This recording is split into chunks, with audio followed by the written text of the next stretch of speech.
Yar, shiver me timbers. Yar, we be talking about tiny epic pirates today. Yar. We be tiny, but we be epic. Yar. I'm going to try to resist doing that voice throughout the whole show, but I cannot make any promises. I'm going to tell you that right fucking now. I'm not going to be able to hold back on that. I think I got all my pirate talking out of the way, but you never know. Never know.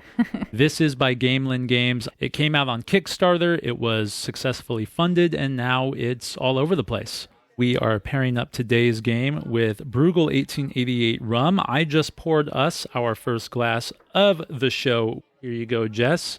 Cheers. Cheers. Yum. Because you can't talk about pirates without drinking rum. Thank you, Johnny Depp. That's right. So Jess and I are going to enjoy this first round of the show. In the meantime, let us take a moment to learn a little more about Brugal 1888 rum.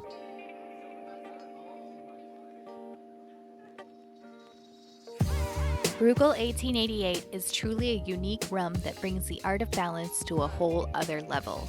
Founded in 1888 in the Dominican Republic, the Brugal family has worked tirelessly for the last 5 generations to bring the world some of the finest rums on the market by combining their Spanish heritage with age-old Dominican distilling techniques. 1888 will be unlike any rum you've ever tasted, and that's due to its unique American twist. And by American, we mean bourbon.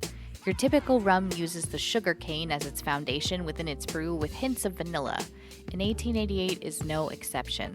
They also add a blend of cocoa, cloves, and red and dried fruits, including raisins, dates, and peaches, to enhance the sweetness and give the rum an amazing amber body with a red undertone. But here's where Brugal 1888 starts to separate itself from other rums. Like you find in a lot of bourbons, cinnamon, honey, and toffee have been added to the mix. This blends a smoky, woodsy, sweet aroma to the rum that is brought out further by Brugal's double-barrel aging process, which starts in an oak cask. White Kentucky oak is what all true bourbons age in, and more often than not, 1888 will age its rum in a cask already previously used for bourbon to enhance that rum-bourbon hybrid flavor. After aging in the oak for up to 3 years, the rum is then transferred to a European sherry cask and aged even further. The sherry's dark, sweet, and fruity flavors bring out the sweetness you're used to in rum, but with a focus on the red fruits found in 1888.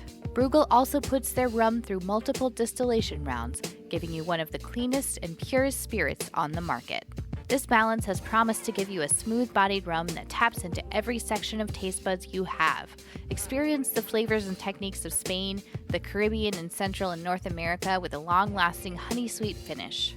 To find out where you can pick up a bottle of Brugal 1888 rum, check online or visit your local Total Wine or Bevmo.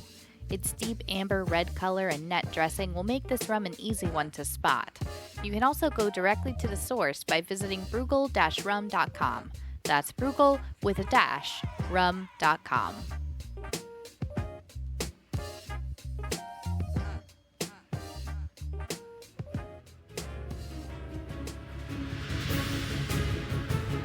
In Tiny Epic Pirates, you helm a notorious pirate ship in the swashbuckling days of yore.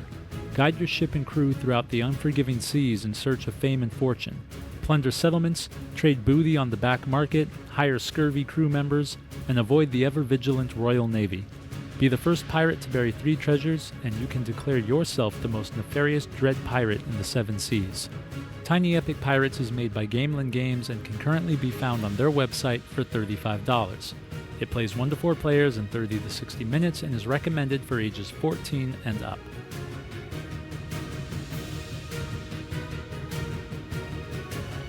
So one unique aspect about this game I found was that it has a little bit of everything all rolled into one tiny little game. You have a little bit of pick up and deliver, you have a little bit of a tableau builder, a little bit of worker placement, and you even got dice combat, which I thought was pretty impressive to pack all into one tiny little game like they did.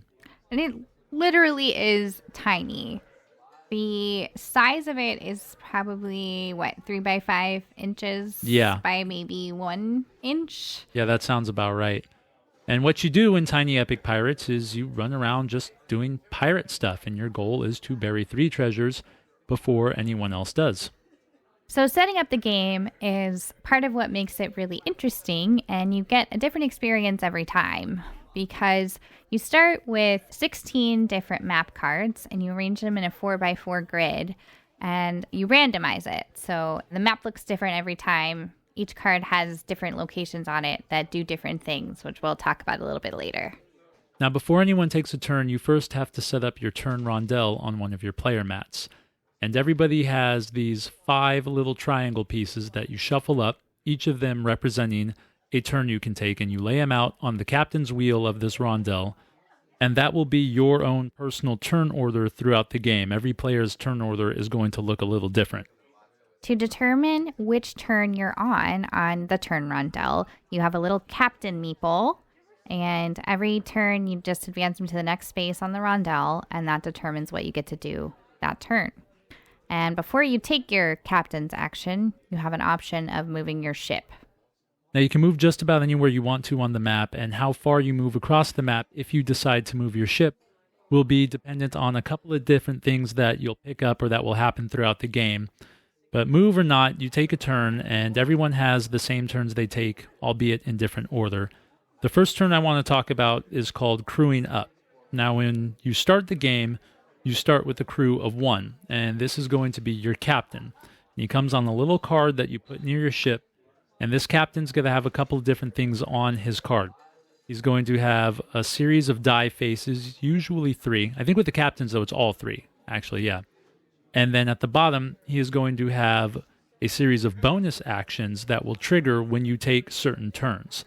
Now, when you crew up, each crew member is going to have something similar. Most of them will have at least 2 die faces, some have 3, and they also have their own bonus actions that you can take when you do certain turns. So when you take your crew up turn, you look at the crew deck, which when you set up the game, you lay out 3 different crew members that are face up for everyone to see. And every time you take one, you replace it. So there's always going to be 3 that you can see, and you kind of pick from the best options who you want to add to your crew, up to a maximum of 4 in addition to the captain. It's always so funny to me when I see these pirates and the crew and stuff because they all look very clean and very pretty. Like there's a lot of female pirates in this deck, and they're all fairly attractive for illustrations, and it makes me laugh because if they were real pirates, like nothing would be shaved. Nothing would smell good.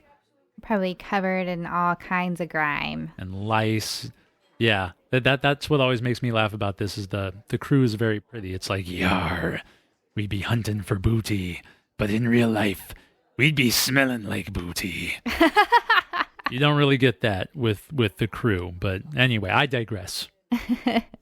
So the other thing you can do on your crew up turn, which is especially useful if you have maxed out your crew, is you can do what's called a mutiny, and you can flip your captain card over. So each one of the captain cards has a man captain and a woman captain, and they have different die faces on them. The die faces help you in battle, which we'll talk about later, but you basically just flip over your captain because you're sick of the first guy and you want to see what the lady version has to say. Well, it also has to do with like the die faces in your crew. So let's say you're looking for a certain number on the die faces. And like you said, we'll talk about battle in a second, but it could be the difference of like how you're rolling for battle. And so you want to switch over those die faces. Yeah, it's not really because you want to see how the lady captain captains. It's really more for the benefit of the die faces, but the narrative makes it kind of fun. So we mentioned a lot about battling just now, and let's just talk about that as your next possible turn. You have the option to battle and attack your opponents as well as different ships that are sailing around. At the start of the game, 2 merchant ships are placed at either ends of the mat, and they have different pieces of booty in them that you can steal from them if you beat them in combat. And this is a dice combat situation that you have going on. And so basically what you do is you say, okay, I'm going to attack, and you move your boat either into an opponent's space or one of these merchant ships, and then you grab your dice and you get prepared to fight. So the number of dice you roll depends on where you're at on the legendary track, which we'll talk more about in a second. But you roll your dice, and you're not looking for the highest roll. What you actually want is to match the die faces on your crew. So the captain card and any crew that you've added to your crew up. And every time you match a die face with die that you rolled, that's considered a hit. And if you have the same die face multiple times on the same crew member's card or on multiple different crew members' cards, it counts for multiple hits. When you're battling other pirates, you just have to hit them more times than they hit you. If you battle the merchant ship, there's a deck of cards called the merchant deck that you lay out at the start of the game, and they determine the number of hits you have to give them. So at the start, I believe it's 2 hits, but you have to do more than that because they win all ties. So you have to hit them 3 times. As you hit the merchant ships more and more, you draw from the deck and you make them stronger and stronger. By the end of the game, it can go all the way up to more than 8 hits before you can claim a victory against the merchant ship. If you win a battle against a merchant ship, you get to steal whatever booty's on that ship, and you get to advance on the legendary track. I be stealing that booty. If you win a battle against another pirate, you just get to advance on the legendary track. But that's no small prize. No, it's not. The legendary track gives you a bunch of fun, awesome stuff that can really help you out as you play. As you move up the legendary track through winning combats, you get extra dice during your next combat, you get free treasure, you get to move more spaces, because in the game you only are able to move 2 spaces every time you move at the start, so it gives you more as you grow in your legendary status. It even gives you extra deck hands, which we'll talk about what they do in a little bit. So you definitely benefit from winning battles and moving up that legendary track. If you lose, though, it's not all bad. You actually walk away with a consolation prize of a surefire token, which will help you out in your next battle because it allows you to switch the die face of any one die in your pool, which could potentially mean multiple hits depending on who you have in your crew. Next up, you have the option to raid villages for their booty with a plunder action. I'm not going to be able to stop laughing. So when you plunder a town, each plunder will give you either 1 or 2 pieces of booty drawn randomly from the booty bag. I'm not making this up. That's what this shit is called. And so when you plunder the town, you just draw the booty out of the bag randomly, and you place it on your ship. Your pirate ship can hold 3 pieces of booty at a time, and you can switch them out as you go if you so choose. Now that you have a ship full of booty, it's time to make that booty into money by trading it at a port. Trading is the primary way of making money in the game. You go to ports that are marked by the type of booty they'll purchase from you, and they match the different colors. So there's rum, which is purple, coffee is brown, gunpowder is gray, and sugar is a tan color. When you sell your booty at the port, the price is determined by the marketplace. And the marketplace is a little board that you set up at the beginning of the game, and you randomly put out one of each type of booty, and it determines the price, with the top being the highest price and the bottom being the lowest. And whenever you sell an item, or whenever anyone sells an item, whatever item they sold moves from wherever it is positioned to the very bottom slot on the marketplace, and everything else moves up to fill in the spaces. So the prices are kind of constantly fluctuating as you're playing the game. So if you've built up enough treasure at this point after doing all your plundering and battling and booty selling, you can perform a search action. Now, the search action does 2 major things. The first thing it does is it allows you to pick up little bonus tokens you find in the water. At the start of the game, every card that makes up the play area gets a little token put on it face down, and as you search, you can pull that out of the water, I guess, and you get whatever is underneath it. Sometimes it's extra coins, sometimes it's a surefire token, a bunch of different things. And what that also does is once you search, you've triggered your captain's bonus action of being able to bury treasure.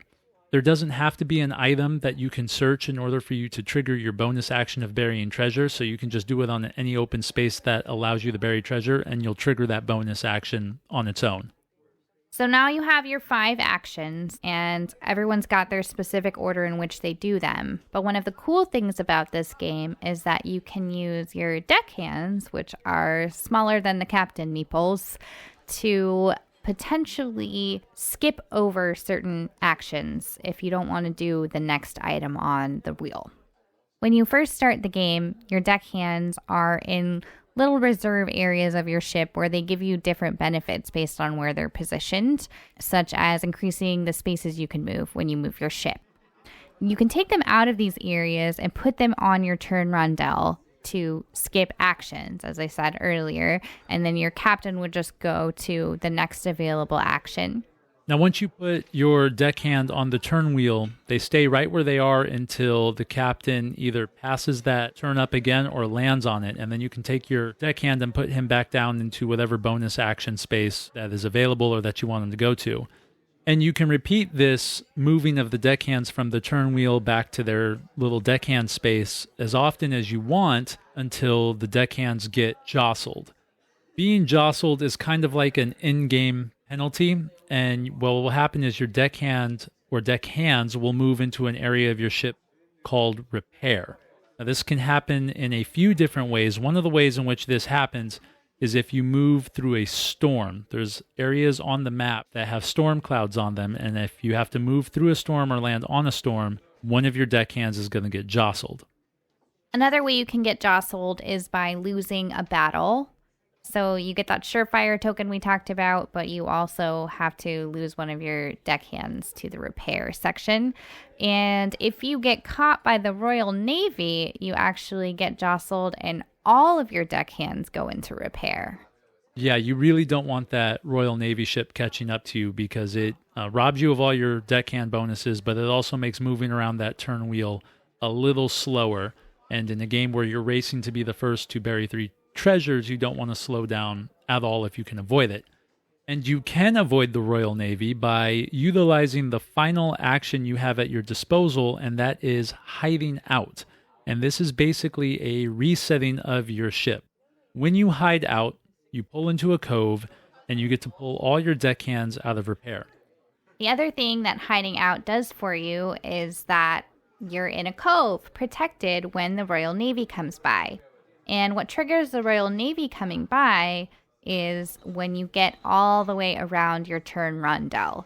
So the hideout option is actually in the same position for every player. It's at the very top of your wheel. And when you pass that line at the top of the wheel, the Royal Navy moves, and they're moving towards you, especially if you have treasures buried. And if the Royal Navy catches you, as we said, you get jostled, but if you are in a hideout, then they will be right in your space and they will not even know you're there. Yeah, it's important to mention that this is an optional turn. You can skip this as a free move. You don't need a deckhand, but if you skip the hideout, you still trigger all the movements of the Royal Navy. So now the Royal Navy can come after you and you are open and vulnerable to them. Yeah, and this is right at the beginning of your turn rondel. So if you get all of your deckhands moved into repair, they're going to be stuck there pretty much until you pass that line again and have that other opportunity to hide out.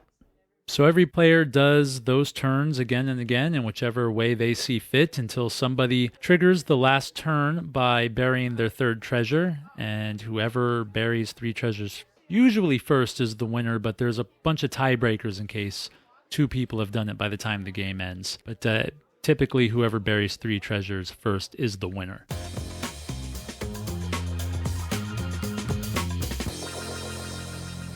So let's talk about a few strategies people can implement in order to help them win. I've had a lot of success with just not thinking too far ahead. I'm not playing a long game here because at the end of the day, it's a race, right? You're racing to get 3 treasures faster than anyone else. So I'm going to see whatever space is next on the turn rondel, how can I use that action to get as much treasure as I can? And if I can't make that action work for me, then I'll skip it. But for the most part, you can get a benefit out of almost every action. Yeah, there's really no sense in focusing on the long game. In fact, that was the mistake I made when we were playing this. You were just kind of doing what you need to do, and I was like trying to set up things, and it's really not a game where you want to take your time. I can definitely agree with that. One of the other suggestions I would give is to battle often. You want to climb up that legendary track because it does give you a lot of cool things. You can move further, you get an extra deckhand at a certain point, you get free money, you get an extra die when you fight. So you definitely want to elevate yourself up there.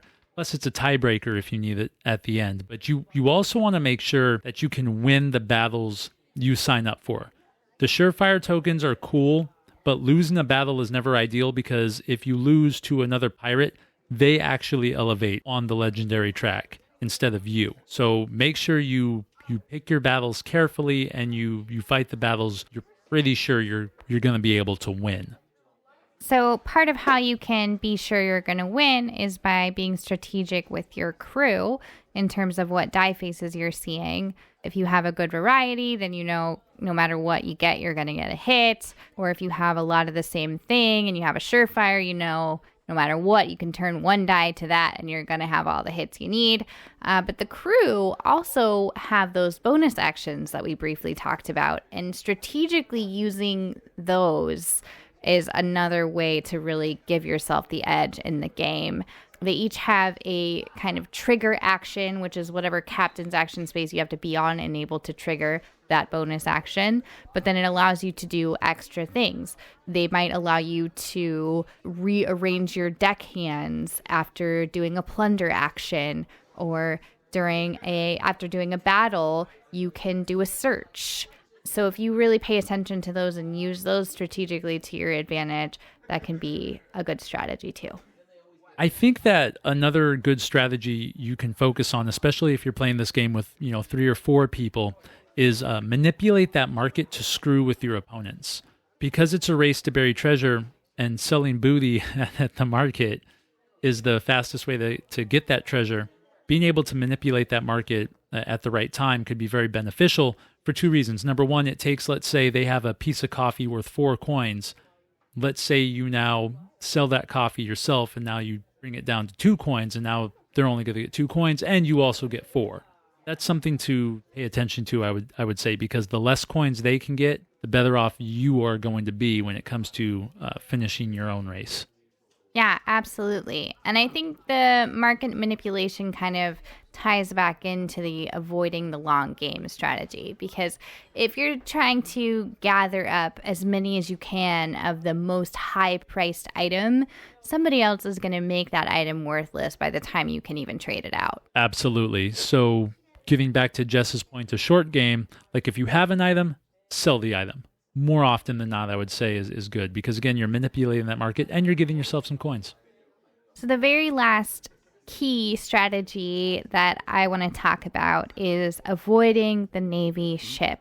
The first couple times I played this game, I thought resting was just a waste of a turn, but it's actually really beneficial to not get jostled, not have him right up your butt, because then you're going to get jostled every single turn after that. Don't you mean up that booty? Yes, Yar, the exactly. Navy is on my booty again. Yar. Yeah, and then resting also gives you the opportunity to rearrange your deckhands, which can be really, really beneficial. Do not underestimate the deckhands.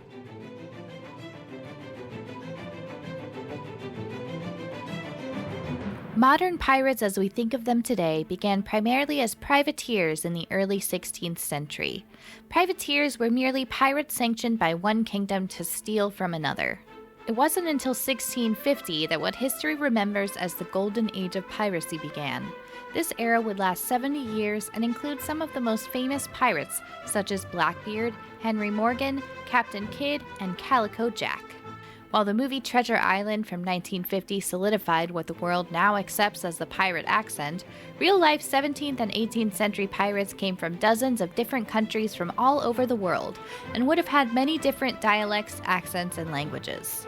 Most pirates of the time were out-of-work sailors from various navies, as well as former and runaway slaves.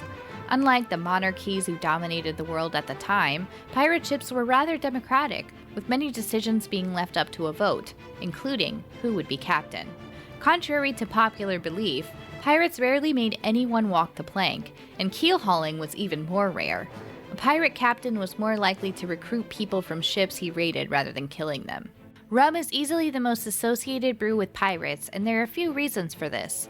There were many pirates traveling through the Caribbean at the time where the majority of the world's rum was, and still is, made. It was simply just the most available alcohol for many. But rum was also found to treat mild ailments and help prevent scurvy. That, and it was fairly easy to make. While rum is the most associated beverage with pirates, gruel, water, and ale were also very popular as well.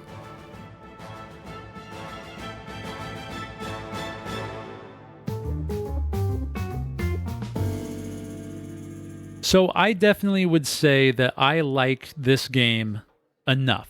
It's very piratey. It has a very strong, heavy theme of piracy, which I'm a sucker for pirates, so that's definitely, it makes it right up my alley. I like the fact that you get a little bit of everything, you know, the rondel building and the kind of worker placement with how you land on your turns. And I think it all works together really well. I think only in a pirate game, actually, could you have all those different mechanics working for you in such a fluid way. Because, you know, if you want to plunder, you're drawing things randomly out of the bag, and then you're crewing up, you're rolling dice for combat. I think that can only work in a pirate game, so I like that. Yeah, I love the pirate theme as well. I think it's really fun, especially when you're looking at just the details. Like the crew cards, really all you need there is the die face and the bonus actions. But the characters are really well drawn. They're very unique and they're pretty, but they got funny names too, don't they? They do have funny names, and sometimes they have pets or different weapons, and so it's really just super fun. And I also love that this game is complicated, but it's also logical. The logic of it makes sense, so it seems like it would be a lot, but it's actually pretty simple to learn, and I think it's a good kind of intro game to people who might not be big gamers. Yeah, I would agree to that. Like, because it does have a little bit of tableau building, but it's just like little tastes of it. And so if somebody was looking to get into bigger games that, you know, rely all on tableau building, this could be a good introductory for them. Yeah, definitely. Or if someone's not really sure what they're into, a game like this is a great way for them to start that conversation. What were the parts that you liked? What were the mechanics that you really enjoyed? And then you can start to realize what you're going to look for in other games. I mean, plus, you know, the best part about this game, you get to say booty a lot. We're here to plunder your booty. You're going to sell your booty. We're stealing your booty. We're after that booty. I mean, the tongue-in-cheek is ridiculous. They had to have known. They had to have known. Gamelyn had to have known that there was going to be innuendo up the ass. And I mean that totally, pun intended. So for all the stuff we love about this game, there are also some things that we might like if they were a little bit different. The first thing I'll talk about is the legendary track. I love the legendary track. It's such a fun idea, and especially the levels on it. You get to be different levels of pirate, and I can't remember what any of them are right now. I feel like one has to be Scallywag. But if you spend a lot of time battling to try to improve your status on the legendary track, but your opponents are not doing that, the game basically runs away from you. So you don't really get the opportunity to better yourself as a pirate if somebody else is just racing to the finish. You're absolutely right. There is a lot going on in this game. You can battle, you can plunder, you can do all this, but really there's only one way to win, and that's to sell the booty and bury the treasure. Like, you can battle and win some points that way and get some coins that way, but you're never going to get enough coins in time to bury treasure. You know what I mean? So you're kind of limited on how you win the game, which, given that there are all these cool things you can do to make you, you know, maybe a pirate who's more ruthless or more greedy, it kind of limits you in that experience, I would say. So the other thing that kind of leaves it a little to be desired in this game is the turn rondel. As much as it's kind of a cool concept that everybody has a different experience, it can really screw you over the order of your turn rondel. And if you have a really crappy order and someone else has a perfect order, it can just kind of set the game up from the very beginning for somebody to run away with it. Yeah, runaways are definitely possible in this game, and they happen more often than not when somebody does have a better rondel order. If you were to get, like, the most ideal thing would be like crew up first, followed by plunder, followed by battle, followed by trade, followed by search. Pretty much every time around that wheel, you have the potential to bury a treasure at the end of that go around. And there's nothing you can do about it. You can't rearrange your turn order. You can't do more battling to make up for it.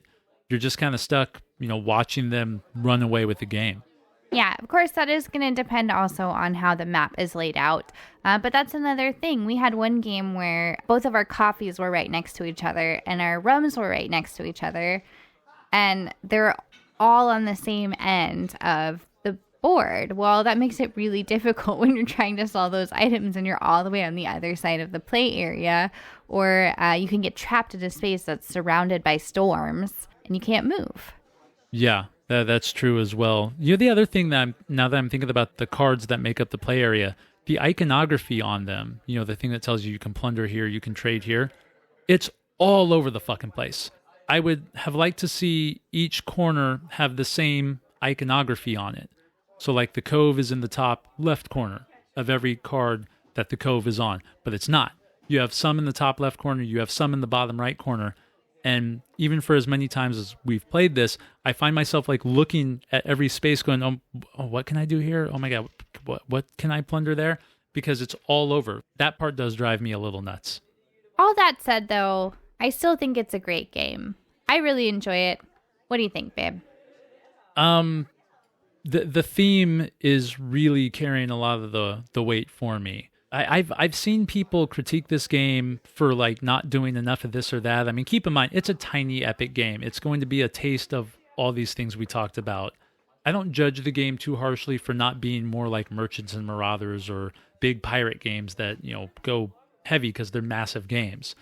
But I think for me, this game could have done one or two things differently to bring out the most of what it had to offer. And because it didn't, I'm really relying heavily on the pirate theme. I like it, I'll play it, but if the theme had been anything else other than pirates, I probably wouldn't. So I wonder if it would have felt a little bit more balanced, definitely I think a little bit more fun, if you could actually steal booty from the other pirates when you attack them. I think it would have slowed the game down, but that's an interesting question to ask. Could you stop that person who was starting to run away with the game if you could steal stuff that was worth the most money off their ship? It's a good question. Yeah, because now they have to go and get more booty to sell before they can get coins, rather than, Right, yeah. You beat them, you advance on the legendary track, and they get a surefire? Yeah, I mean, taking their item for them, especially a high-priced item, would force them to more than likely have to go all the way around the wheel again before they could bury a treasure, and if they were way ahead, that could definitely be a game changer. There's also an expansion that we had mentioned we got. Don't know how that's going to play out. I read the rule book. It seems like it just adds more stuff. It's another ship, so more items, more things to do. But when you're racing to bury treasure, I mean, what good's more stuff? I mean, I could be wrong. This is just us at first glance. We haven't sat down and played the expansion yet. It just, to me, this game comes with a lot of bells and whistles online. You can buy like a rollout play mat. You can buy upgraded coin and dice pieces. It doesn't seem to need it. I don't think any of that stuff like enhances the game at all. Yeah, I would agree, but I'm generally on that kind of side of thinking that better quality pieces don't necessarily enhance the experience of the gameplay. Yeah, and it's definitely the case here. I would also like to add the game says it's for 14 and up. You can be younger than 14 and have a handle on this game, I think. What do you think? I don't know. It's been a long time since I was younger than 14, but maybe, yeah. Actually, I think my 12-year-old niece could probably ace this game pretty quickly.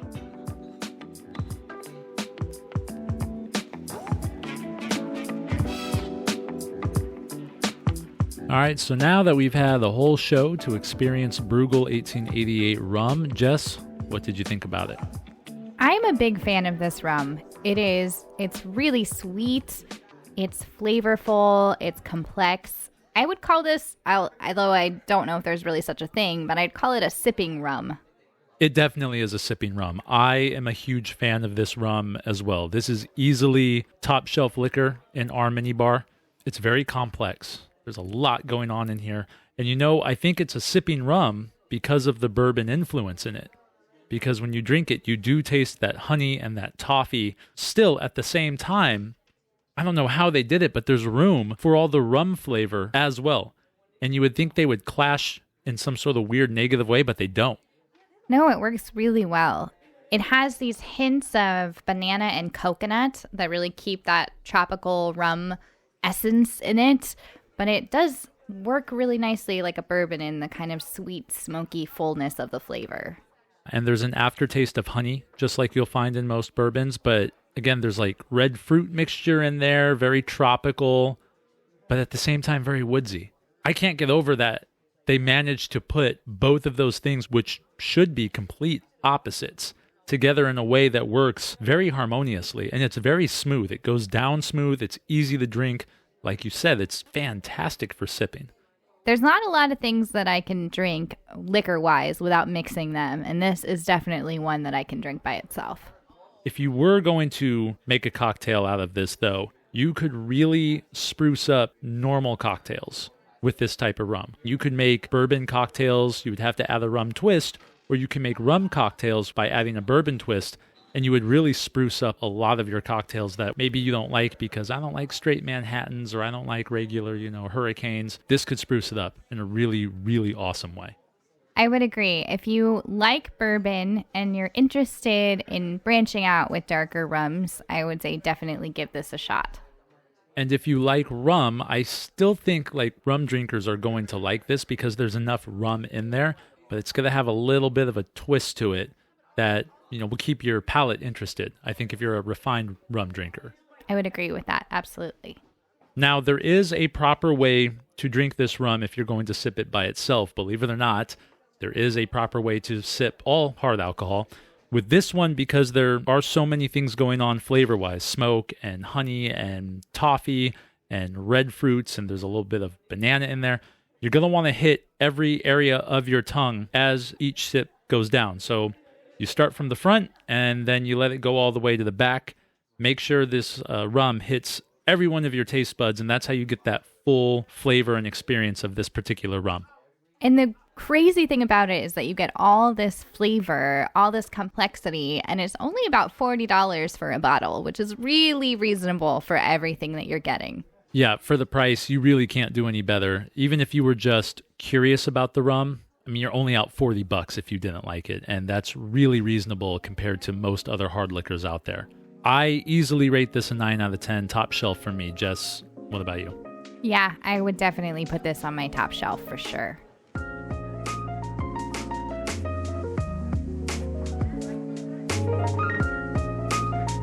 Hey, it's Bryce here with Just the Tip, brew and mixology suggestions for a better drinking experience. If Brugal's 1888 rum has piqued your interest, I got a cocktail recipe for you, the Rum Manhattan. This hybrid is designed to accentuate 1888's American twist to the fullest while staying true to its tropical rum flavors. Now, of course, you don't have to do this. Everyone likes their brews in their own way, that's why this is Just the Tip. To make a Rum Manhattan, fill a mixing jug with ice. Pour in a shot of 1888, a splash of dry vermouth, and a splash of banana liqueur. Stir until mixed well and pour into a small pre-chilled coupette glass for optimal taste and aesthetics. Garnish with banana chips on the side. Create a batch by multiplying each ingredient by the number of serves required. My name's Bryce, and this has been Just the Tip.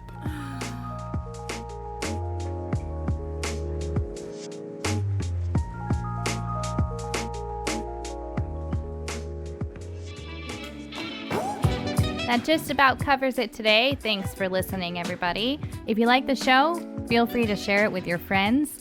And if you really want to help us out, please leave a 5-star review anywhere you listen to your podcasts.